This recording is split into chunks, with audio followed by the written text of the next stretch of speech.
अभिवादन स्वीकार कीजिए ब्रजेश मिश्रा का। और आप देखना शुरू कर चुके हैं द डिबेट। बहनों भाइयों, ईरान वार अपने 28वें दिन में प्रवेश कर चुकी है। यह युद्ध खत्म होने के बजाय ये बढ़ता जा रहा है, ये खतरनाक और जोखिम होता जा रहा है। एक रीजनल वार होते होते ये मामला बड़ा गंभीर होता जा रहा है। दुनिया के समक्ष बड़ा ऊर्जा संकट उत्पन्न हो गया है और सर्वाधिक प्रभावित देशों में से एक भारत है, क्योंकि हमारी ऊर्जा ज़रूरतों का अधिकांश हिस्सा पश्चिम एशिया के इस इलाके में, जिसे मिडिल ईस्ट कहते हैं, वहाँ से आ रहा था। और स्ट्रेट ऑफ हार्मूज बंद होने की वजह से हमारे पास भी सप्लाई लाइन प्रभावित ही नहीं बल्कि बुरी तरह से प्रभावित है। आज भारत के प्रधानमंत्री ने इमरजेंसी बैठक सभी मुख्यमंत्रियों के साथ की है। हमारे सामने जोखिम क्या हैं, चैलेंजेस क्या हैं और हमें इससे कैसे निपटना चाहिए, आज चर्चा इसी विषय की। बहनों भाइयों, अभी मैं जब डिबेट करने आ रहा था उसके थोड़ी देर पहले प्रधानमंत्री नरेंद्र मोदी ने देश के सभी मुख्यमंत्रियों के साथ एक आपात बैठक की है। ये बैठक वीडियो कॉन्फ्रेंसिंग के माध्यम से हुई और प्रधानमंत्री ने सभी मुख्यमंत्रियों को वास्तविक स्थिति जो एनर्जी सप्लाई चेन है उसके बारे में ब्रीफिंग दी। बताया कि इस चुनौती से कैसे निपटा जा सकता है, राज्य स्तर पर क्या प्रयास होने चाहिए, प्राथमिकताएं क्या होनी चाहिए। बहनों भाइयों, आप इस मसले की गंभीरता का अंदाजा केवल इस बात से लगा लीजिए कि सभी मुख्यमंत्रियों के साथ प्रधानमंत्री कब बैठक करते हैं। बैठक तभी करते हैं जब हालात गंभीर होते हैं। इसका मतलब कि ये ग्लोबल सप्लाई चेन जो एनर्जी की बाधित हुई है, इसने देश के सामने एक विषम चुनौतियां खड़ी की हैं। इसके पहले प्राइम मिनिस्टर साफ साफ कह चुके हैं कि कोरोना महामारी जैसे हालात उत्पन्न हो सकते हैं। तो कुछ बातें बिना कहे समझ लिया करिए आप लोग कि हालात कितने विकट हैं। हर बात कही नहीं जाती और जिन पर देश चलाने की जिम्मेदारी होती है उनको बहुत सोच समझकर कुछ भी कहना होता है। तो इतना इशारा पर्याप्त है इस देश के लिए कि हालात क्या हैं। आप देख रहे होंगे कि पिछले 2-3 दिनों से पेट्रोल और डीजल को लेकर देश भर में और खासतौर पर उत्तर प्रदेश में गजब की अफरा तफरी मची हुई है। हालात ऐसे हैं कि लोग रात रात भर पेट्रोल पंप घेरे हुए हैं। खबरें इस तरह की मिलती हैं कि लोग बेचैन परेशान हो जाते हैं। किल्लत और घबराहट और पैनिक बाइंग शुरू हो जा रही है। इसमें कोई दो राय नहीं है कि शॉर्टेज है। यस, हम अपनी ऊर्जा के जितने भी माध्यम हैं उनकी जरूरत का 85% बाहर से मंगवाते हैं। और जहां तक गैस की, कुकिंग गैस या ज्वलनशील गैस की बात है, इस पर हमारी निर्भरता तकरीबन 62 से 63% है बाहर पे। तो जब सप्लाई चेन ही टूटी हुई है, आ ही नहीं रहे जहाज।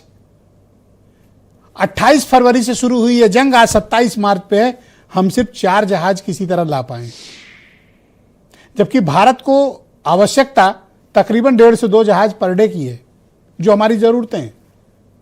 लेकिन जब सप्लाई ही नहीं आ पा रही तो कैसे होगा। क्रूड ऑयल का संकट उतना बड़ा हमारे देश में नहीं है। क्रूड ऑयल ओपन मार्केट में भी मिल रहा है, हम उसे भी परचेज कर रहे हैं। हमारी सप्लाई पश्चिम एशिया के अलावा जो दूसरे मुल्कों पे थी वो भी ले रहे हैं। गैस खुले बाजार में नहीं बिकती, लेकिन क्रूड ऑयल खुले बाजार में भी बिकता है। उसका अरेंजमेंट करना कठिन तो है, लेकिन गैस जितना कॉम्प्लिकेटेड भी नहीं है, इसलिए पैनिक बाइंग की जरूरत नहीं है। अच्छा, एक बात मुझे बताइए, आप एक बार टंकी फुल करा लोगे, चलो, क्या वो जिंदगी भर चलेगा? कब तक चलेगा? 2 दिन, 4 दिन, 1 हफ्ता, बहुत राशनिंग करके 10 दिन चला लोगे। उसके बाद क्या करोगे? जब ये आपको पता है कि इस देश में परेशानी है, आप सरकार के नीतियों की आलोचना कर सकते हैं, सरकार के रुख की आलोचना हो सकती है, सरकार ने जो नीति स्टैंड लिया उसकी आलोचना हो सकती है, लेकिन जो संकट हमारे समक्ष विद्यमान है, हमें उस संकट से कैसे निपटना है, पहली चुनौती ये है। हमें ईरान के साथ खड़े होना था, उनके साथ बैठना था, किनके साथ हाथ उठाना था, इस विषय पर विस्तृत चर्चा हो सकती है। इस पर अलग अलग विचार भी हैं और सभी विचारों का यहाँ स्वागत। लेकिन जो संकट है वो बड़ा है।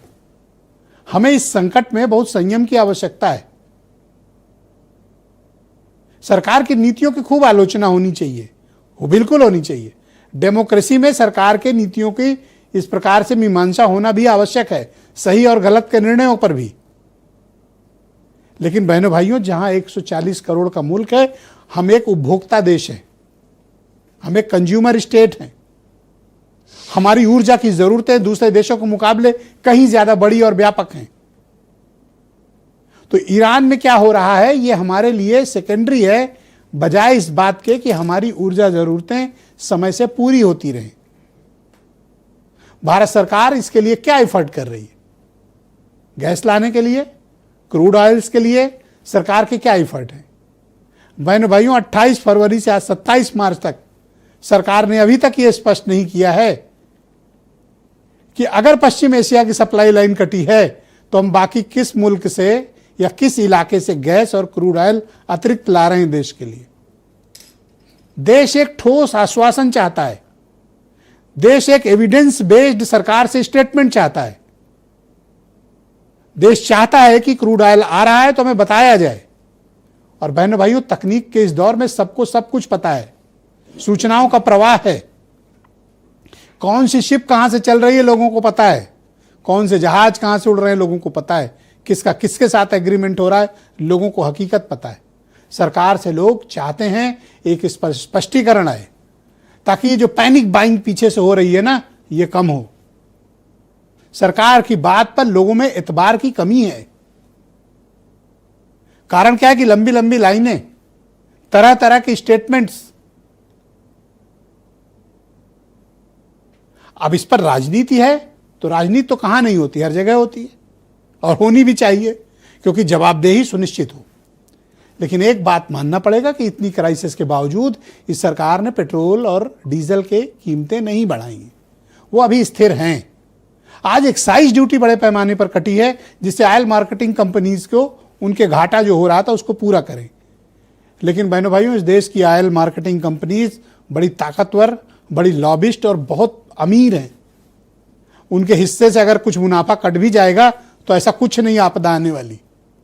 लेकिन हाँ, लोग इस बात की उम्मीद कर रहे थे, जब इतनी एक्साइज ड्यूटी कटी है, ऑयल मार्केटिंग कंपनीज के अकाउंट फुल हैं डॉलरों से, तो कुछ इमदाद जनता को भी दे दो, इनको भी कुछ राहत दे दो।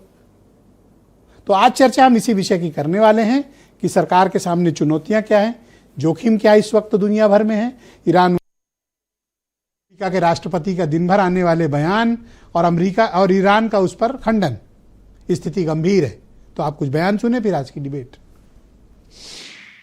किसी पेट्रोल पंप पे चले जाएं, किसी गैस एजेंसी पे चले जाएं, बड़े पैमाने पे लोग खड़े इंतजार कर रहे हैं। कुछ लोग रात भर रुक रहे हैं या रात भर इंतजार कर रहे हैं कि कैसे गाड़ी में पेट्रोल मिल जाए, डीजल मिल जाए। और फिर जब देश के प्रधानमंत्री जी ने हाउस में ये कहा कि कोरोना जैसी परिस्थिति आ सकती है, और फिर उनके जितने नीचे नेता हैं सब झूठ बोल रहे हैं। मोदी जी के न्यू इंडिया में हर चीज के लिए लाइन है। पेट्रोल और डीजल के लिए लाइन है, गैस सिलेंडर के लिए लाइन है, खाद के लिए लाइन है, आधार के लिए लाइन है, नोट बदलवाने के लिए लाइन है, अपना पैसा बैंक से निकालने के लिए लाइन है, अंतिम संस्कार के लिए लाइन है, ऑक्सीजन सिलेंडर के लिए लाइन है, कोविड वैक्सीन लगवाने के लिए लाइन है, राशन के लिए लाइन है, पानी के लिए लाइन है, वोट जुड़वाने के लिए लाइन है। जहां देखो जिधर देखो लाइन ही लाइन है। हमारे आम भारतीय लोगों को अपने जिंदगी में तकलीफ ना हो, इसका सोच प्रधानमंत्री जी ने आज दिखाया है।